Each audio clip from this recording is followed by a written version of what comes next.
मैं पंकज सरहन को YouTube channel पर आपसे स्वागत करता हूं। आज मैं बहुपद चैप्टर से आप लोगों को ऑब्जेक्टिव बताने जा रहा हूं। तो देखिए, ऑब्जेक्टिव क्वेश्चन जो है क्या है कि कैसे बनता। ऑब्जेक्टिव क्वेश्चन तब आसान हो जाता है जब आपको बेसिक जानकारी हो। बेसिक जानकारी रहने पर तो ऑब्जेक्टिव बिल्कुल आसान हो जाता है। आज मैं आप लोगों को बहुपद चैप्टर में जो आज 7-8 ऑब्जेक्टिव मैं आपको 7-8 प्रश्न बताऊंगा। ये लगभग मतलब इससे ज़्यादा और कुछ नहीं रहेगा। आप इसको बढ़िया से तैयार कर लीजिए। इससे ज़्यादा जो है आपको लगभग यही प्रश्न जो है आता है, इसी टाइप का प्रश्न जो है आपको आएगा। तो चलिए, तब सबसे पहले जो है प्रश्न को देखते हैं कि प्रश्न क्या कहता है। उदाहरण सहित मैं आज आपको 7-8 प्रश्न बताऊंगा। तो प्रश्न देखिए, निम्नलिखित में कौन सा बहुपद नहीं है? कौन बहुपद नहीं है? तो कहा कि बहुपद नहीं है। तो सबसे पहले आपको बहुपद के विषय में जानना होगा। कहा कि बहुपद कहते किसको हैं। अगर आप बहुपद के विषय में जानते हैं तो फिर आप पहचान सकते हैं कि बहुपद ये है कि ये नहीं है बहुपद। तो सबसे पहले जानिए आप बहुपद क्या है कि वैसा बीज व्यंजक जो चर की घात में हो और वह चर की घात क्या होना चाहिए? पूर्ण संख्या होना चाहिए। वह चर की घात पूर्ण संख्या होना चाहिए। तो देखिए, अब हम लोग देखते हैं, यानी कि उस परिभाषा समझ गए बहुपद किसको कहेंगे। तो अब उस हिसाब से अब देखेंगे। 4 ऑप्शन दिया हुआ है। 4 ऑप्शन दिया है तो 4 ऑप्शन में देख लेंगे कौन है और कौन नहीं है। तो पहला नंबर में दिया है, ए नंबर में ऑप्शन में 4x² - 3x + 4। तो हमको क्या देखना है? चर में देखना है कि उसका घात क्या है।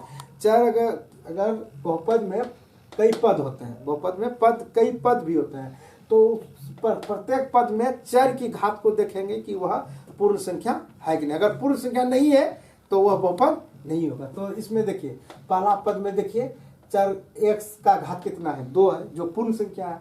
दूसरे में देखिए चर का घात x में क्या कितना है घात? इसमें कुछ नहीं दिया हुआ है तो 1 है। और ये तो अचर पद है, अचर पद है। तो देखिए, इसमें क्या देखें आप कि सभी चर में क्या देखें कि घात जो है पूर्ण संख्या, इसलिए ये क्या है? बहुपद है। इसमें कहा है कि कौन बहुपद नहीं है, कौन बहुपद नहीं है वो चुनने के लिए कहा है। तो उसमें जो बहुपद नहीं है उसमें हमको टिक करना है। तो ये नंबर तो बहुपद है। बी नंबर में देखते हैं। तो बी नंबर में है चर का घात देखते हैं। तो इसमें चर y है, तो y का घात क्या है? देखिए 2 है। ये तो अचर पद है। तो चलिए, तो ये भी क्या हो गया? चर का घात क्या हो गया? पूर्ण संख्या। तो ये भी क्या है? बहुपद है। अब सी नंबर देखते हैं, 6 है। तो ये क्या है? तो ये भी बहुपद है। अब कहिए कि ये कैसे बहुपद है? ये अचर बहुपद है। तो देखिए कैसे बहुपद है। जैसे 6 है तो इसमें 6 को हम लोग ऐसा लिख सकते हैं, 6 × x⁻0। तो 6 को हम ऐसा लिख सकते हैं। तो इसमें देखिए चर पद क्या है? चर है x का घात क्या है? 0 है। तो 0 तो भी पूर्ण संख्या है। तो पूर्ण संख्या है, चर का घात क्या है? पूर्ण संख्या है। तो इस प्रकार ये क्या हो गया? 6 भी बहुपद है। क्या 6 को हम ऐसा लिख सकते हैं। अब कहिए क्यों लिख सकते हैं? देखिए क्यों, क्योंकि 6 देखिए 6 गुना किसी भी संख्या x⁻0 है, और एक किसी भी संख्या पे अगर पावर 0 है तो उसका मान कितना होता है? 1 होता है। तो इसका मान जो है 1 हुआ। तो फिर गुना करेंगे तो क्या हो जाएगा? 6। यानी 6 को हम 6 × x⁻0 लिख सकते हैं। यहाँ कुल मिला क्या देखें कि x⁻0 या पूर्ण संख्या है। तो आप समझ गए कि 6 क्या है? 6 भी क्या है? बहुपद है। तो यहाँ 6 भी बहुपद हो गया। चलिए, अब डी नंबर देखते हैं। तो डी नंबर में पहला पद में 3√x। तो देखिए 3√x। तो 3√x, तो 3 × √x को हम लोग लिख सकते हैं x⁻1/2। तो ये दोनों बात क्या है? बराबर है। इसको देखें या इसको देखें, दोनों क्या है? बराबर है। तो देखिए चर का घात देखिए, चर x का घात कितना हो गया यहाँ? 1/2। तो 1/2 क्या पूर्ण संख्या है? नहीं है, वो तो परिमेय संख्या है। तो यहाँ पे डी नंबर जो है पहला पद में ही जो है, यानी कि जो बहुपद है, बहुपद में कई पद है। तो कई पद है, इसमें 1 2 3 पद है। और किसी भी पद में अगर चर का घात यदि पूर्ण नहीं है तो वो क्या होगा, बहुपद नहीं है। तो इसमें डी नंबर में देखें कि पहला पद में ही जो है कि चर का घात क्या मिल गया, पूर्ण संख्या नहीं है, पूर्ण संख्या नहीं है। तो इसलिए क्या हो गया, इसका निम्नलिखित में कौन सा बहुपद नहीं है, तो कौन सा, ये तीनों बहुपद है, तो चौथा नंबर क्या है, बहुपद नहीं होगा। तो आप समझ गए हैं। चलिए अब दूसरा नंबर जो पढ़ते हैं प्रश्न। देखिए द्विघात बहुपद का व्यापक रूप होता है। इसमें देखिए 4 ऑप्शन दिया हुआ है। तो द्विघात बहुपद का व्यापक रूप जो है ए एक्स प्लस बी, फिर ए नंबर में दिया a x plus b, B number में दिया है a y plus c, C number दिया है a x square plus b x plus c, फिर डी नंबर में दिया है a x square x cube plus b x square plus c x plus d. तो देखिए इसमें आपको ये याद रख लीजिएगा आप लोग, द्विघात बहुपद का जो है व्यापक रूप होता है a x square plus b x plus c. तो ये कहाँ पे है देख लीजिए, तो कौन, सी नंबर में है। क्या कौन नंबर में है, सी नंबर। क्या होता है द्विघात बहुपद का व्यापक रूप, a x square plus b x plus c, ये होता है। तो आपको देखिए ये सारा बोर्ड मॉडल क्वेश्चन है, मतलब बोर्ड मॉडल क्वेश्चन है, इसको आप थोड़ा ध्यान से मतलब इसका तैयार कर लीजिएगा। आपको मैं आज जो बताऊंगा मतलब जो है कि 7-8 प्रश्न उदाहरण सहित मैं आपको ऑप्शन सहित मैं बताऊंगा, इसको थोड़ा तैयार कर लीजिए। लगभग मतलब यही ऑब्जेक्टिव आएगा, यही टाइप में से ऑब्जेक्टिव आएगा। तो इसमें बताइए कौन सा सही हो गया, तो द्विघात a x square plus b x plus c हो गया। तो आप समझ गए। चलिए आप अगला प्रश्न देखते हैं, क्या है 3 नंबर, बहुपद 2x square plus 12x plus 16 में शून्यकों का योग होगा, शून्यकों का योग है। देखिए शून्यकों का योग का, तो इसके लिए अब क्या करेंगे, देखिए शून्यकों का योग, तो शून्यकों का योग का सूत्र होता है, क्या होता है,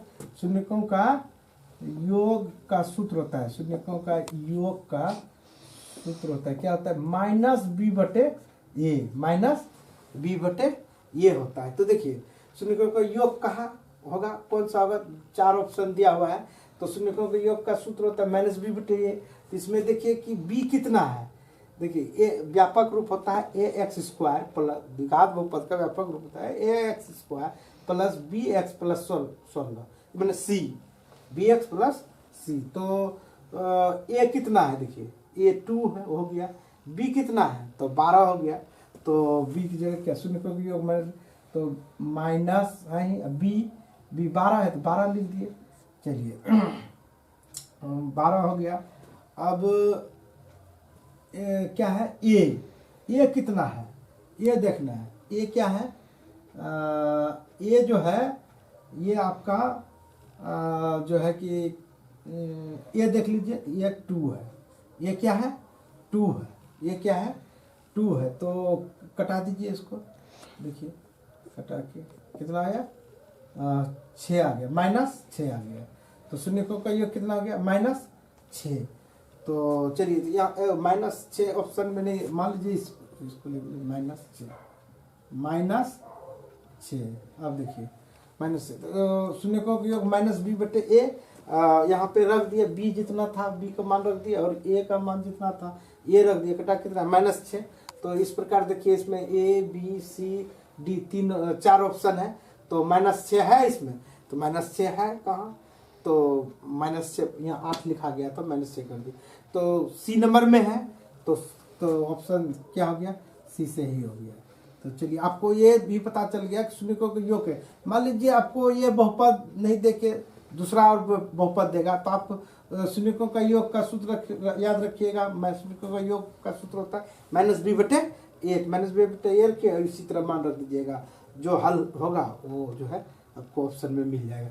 तो देखिए तो आंसर सी नंबर। चलिए अब चलिए अगले प्रश्न को देखते हैं, 4 नंबर। ये क्या कर रहा है, एक द्विघात बहुपद के शून्यकों के योगफल तथा गुणनफल करने से 2 और 15 है तो द्विघात बहुपद होगा। तो देखिए योगफल और गुणनफल दिया हुआ है, अब कहता है द्विघात बहुपद ज्ञात कीजिए। तो द्विघात बहुपद ज्ञात करने का यदि आपको गुणनफल, योगफल और गुणनफल मालूम है तो द्विघात बहुपद निकालने का सूत्र होता है, सूत्र को देख लीजिए। तो सूत्र क्या होता है, द्विघात बहुपद एक्स स्क्वायर माइनस शून्यकों का योगफल, तो alpha into alpha plus beta into x और प्लस अल्फा इंटू बीटा, ये होता है। तो इस पर देखिए ये हो गया शून्यकों का योग, ये हो गया शून्यकों का गुणनफल। तो ये सूत्र होता है। तो देखिए योगफल कितना है 2 और गुणनफल कितना है 15। तो इस पर मान रख दीजिए एक्स स्क्वायर, फिर माइनस योगफल कितना है 2, तो 2 रख दीजिए, 2 इंटू एक्स, 2x हो गया, फिर प्लस गुणनफल कितना है तो 15, तो यहाँ 15 लिख लीजिए।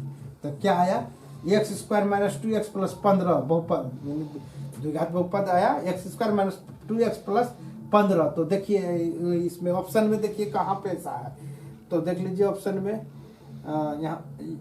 यहाँ मिल रहा है x square minus 2x plus 15। तो आप समझ गए, निश्चित रूप से समझ गए एक्स स्क्वायर। इस टाइप का आपको, इस टाइप का प्रश्न मान लीजिए यही द्विघात बहुपद ज्ञात करने के लिए यहाँ पे गुणनफल कुछ दे देगा, योगफल कुछ दे देगा, तो क्या आप उसको नहीं बना सकते हैं? आसानी से आप बना सकते हैं। सिर्फ ये प्रोसेस को ध्यान में रखिएगा कि ये इसका प्रोसेस है निकलने। तो कौन नंबर सही हो गया? डी नंबर ऑप्शन सही हो गया। तो चलिए आप अगला प्रश्न देखते हैं क्या ऑब्जेक्ट। यदि बहुपद के शून्यकों का योगफल और गुणनफल क्रमशः 2 और 15 है तो 1 by alpha plus 1 by beta का मान होगा। तो देखिए कैसे निकालेंगे, इसके लिए रफ में करें क्या है 1 किसका मान का 1 बटे अल्फा प्लस 1 बटे बीटा का मान का। तो देखिए इसको हम पहले हल करते हैं। तो इसका भिन्न का जोड़ कीजिए अल्फा इंटू बीटा, इससे भाग दीजिए बीटा प्लस अल्फा हो जाएगा। तो देखिए यानी यहाँ हो गया शून्यकों का योगफल, यहाँ हो गया शून्यकों का गुणनफल। तो योगफल कितना है तो 2 है, तो 2 लिखिए। गुणनफल कितना है तो गुणनफल 15 है, तो यहाँ 15 आ जाएगा। क्या आया इतना का मान कितना आया 2 बटे 15। तो ये ऑप्शन में देखिए 2 बटे 15 कहाँ है, देखिए ए नंबर में है 2 बटे 15। तो आप इसको 2 बटे 15 मान लीजिए। देखिए आपको इस टाइप का प्रश्न आएगा, या ऐसा भी रह सकता है कि यहाँ पे बहुपद दे देगा आपको। यहाँ पे क्या करेगा, यहाँ बहुपद दे देगा और कहेगा बहुपद इतना, बहुपद दिया हुआ रहेगा इतना है, तो बहुपद दिया हुआ लिखा रहेगा और कहेगा इतना है, तो 1 बटे अल्फा प्लस 1 बटे बीटा का मान के। फिर क्या कीजिएगा, फिर आप इसी तरह निकालिए और कहा इस तरह कर लीजिए। उसके बाद बीटा इंटू यानी शून्यकों का योगफल। तो योगफल का जैसे सी बटे माइनस बी बटे ए होता है, तो माइनस बी बटे ए। फिर गुणनफल शून्यकों गुणनफल का होता है सी बटे ए, तो सी बटे ए। और फिर आप द्विघात बहुपद का व्यापक रूप से तुलना करके उस बहुपद से बी ए और सी ए इसका मान रख दीजिए और फिर इसको हल कर दीजिए, जो आएगा ऑप्शन में। मतलब ये कि इस टाइप का रहेगा या इस टाइप का रहेगा कि यानी बहुपद दिया हुआ रहेगा तो आप उसका। तो यहाँ चलिए आप ये जो अभी दिया होता है उसके हिसाब से आंसर क्या आया 2 बटे 15। तो 2 बटे 15 मार दिए। अब चलिए अगला प्रश्न। हाँ, तो x square plus 7 x plus 12 का एक शून्यक माइनस 3 है, तो दूसरा शून्यक होगा। दूसरा शून्यक कर निकालेंगे। देखिए इसको आप 2 तरह से बना सकते हैं। तो चलिए मैं अभी जो बता रहा हूँ एक वो पहले सीख लीजिए। तो इसमें एक शून्यक दिया हुआ है, तो देखिए एक शून्यक दिया हुआ है -3, इसलिए इसका मतलब एक गुणनखंड भी इसका मालूम हो जाएगा। तो एक गुणनखंड क्या हो जाएगा इसका, तो x प्लस 3 हो जाएगा, x प्लस 3। तो x प्लस 3 से क्या कीजिए इसमें भाग दे दीजिए। x प्लस 3 में से किस में दीजिए, उसके जो बहुपद दिया है उसमें भाग दीजिए। X square plus 7 x plus 12, तो इसका दूसरा गुणनखंड निकल जाएगा। तो कितना से खाएगा x से खाएगा, तो एक्स स्क्वायर प्लस 3x, इसको माइनस घटाइए तो इधर बच गया कितना 4x प्लस 12। तो फिर कितना से खाएगा 4 से प्लस 4, तो 4x प्लस 4 दिया 12, तो कट गया कैंसिल हो गया। तो कितना आया इसका दूसरा गुणनखंड कितना x प्लस 4। तो इसका जो है x प्लस 4 आया गुणनखंड। तो शून्य क्या हो जाएगा, तो शून्य निकालने के लिए उसको 0 के बराबर कर देंगे, तो उसको 4 को उधर रख देंगे, क्या हो जाएगा -4। तो कितना आ जाएगा आप समझ गए ना। जैसे कि इसका एक शून्य दिया था, इसका एक शून्य -3 था, तो इसलिए इसका एक गुणनखंड हो गया x प्लस 3। और इसका शून्य अगर निकालेंगे तो क्या हो जाएगा, इसको 0 के बराबर कर देंगे और उधर ले जाएंगे तो -3 हो जाएगा, तो देखिए -3 है। उसी तरह अभी जो इससे भाग दिए तो भागफल कितना है x+4, यानी इसका दूसरा गुणनखंड है x+4। तो x+4 है तो इसका शून्य निकालेंगे तो क्या हो जाएगा, माइनस, उधर ले जाएंगे -4। तो देखिए कितना, मतलब बिल्कुल आसान हो गया। कितना क्या आया, -4। तो देखिए इसमें -4 है क्या नंबर में, बी नंबर में है। और दूसरा ट्रिक क्या है कि आप इसका गुणनखंड निकाल लीजिए और फिर एक शून्य तो फिर गुणनखंड कीजिए, फिर वही पर, तो आसान यही होगा, आपको शॉर्ट ट्रिक पड़ेगा। ये अगर इस तरह का प्रश्न रहेगा कि ये बहुपद का एक शून्य दिया और दूसरा शून्य कहेगा, तो आप शून्य से एक गुणनखंड निकालिए और उस गुणनखंड से जो है इस बहुपद में क्या कीजिए, भाग दीजिए। उधर जो भागफल आएगा फिर आप उसको 0 के बराबर करके शून्य निकल जाएगा। जैसे निकाले आप समझ गए। चलिए अब आप प्रश्न देखते हैं। x² - 9 का शून्यक होगा, यानी इसका शून्य क्या होगा, 4 ऑप्शन दिया हुआ है। तो देखिए किसी भी बहुपद का शून्यक निकालने के लिए क्या करते हैं, सबसे पहले उस बहुपद को 0 के बराबर कर देते हैं। तो एक बहुपद कितना दिया हुआ है, x² - 9, तो इसको क्या करेंगे, 0 के बराबर, 0 कर दिए। अब या इसको लिख सकते हैं x² बराबर, इसको उधर ले जाएंगे तो प्लस में हो जाएगा 9, x² बराबर 9 है, इसलिए x बराबर क्या आ जाएगा, √9। तो 9 का वर्ग, इसका वर्गमूल निकालेंगे तो ये जो आएगा कितना, 3 आएगा, और प्लस माइनस दोनों में आएगा, प्लस माइनस दोनों में आएगा ये। तो कितना है, x बराबर, x का मान कितना आया, देखिए प्लस माइनस में 3, यानी कि एक माइनस में आया 3, एक प्लस में आया, प्लस -3। तो अब देखते हैं इसमें है ऑप्शन में जो अगर मिल गया तो उसमें ठीक। तो देखिए A B C, देखिए बी में है तो +-3 आया, तो कौन नंबर सही हो गया, बी नंबर सही हो गया। तो आसान ही नहीं बल्कि पूर्ण विश्वास है कि आप लोग इसको समझ गए होंगे। और एक बार जो है आप लोग ऑब्जेक्टिव जो है क्वेश्चन बुक से आप लोग बना लीजिएगा। और जो है, और यदि वीडियो अच्छा लगा हो तो चैनल को सब्सक्राइब कीजिएगा, वीडियो को अपने दोस्तों के साथ शेयर कीजिएगा। मिलते हैं अगले दिन नए वीडियो के साथ। All the best, thank you so much.